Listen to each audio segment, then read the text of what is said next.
मैत्रिणींनो नमस्कार. कसे आहात सगळे?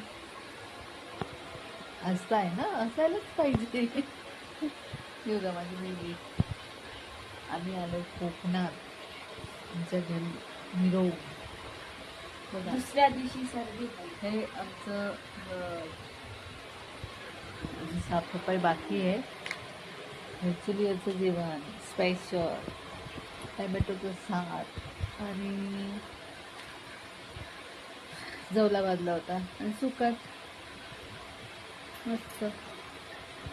थोडी आली काय नाही अजून थोडी गेली काय नाही नुसतं खरं असं काय बोलते का?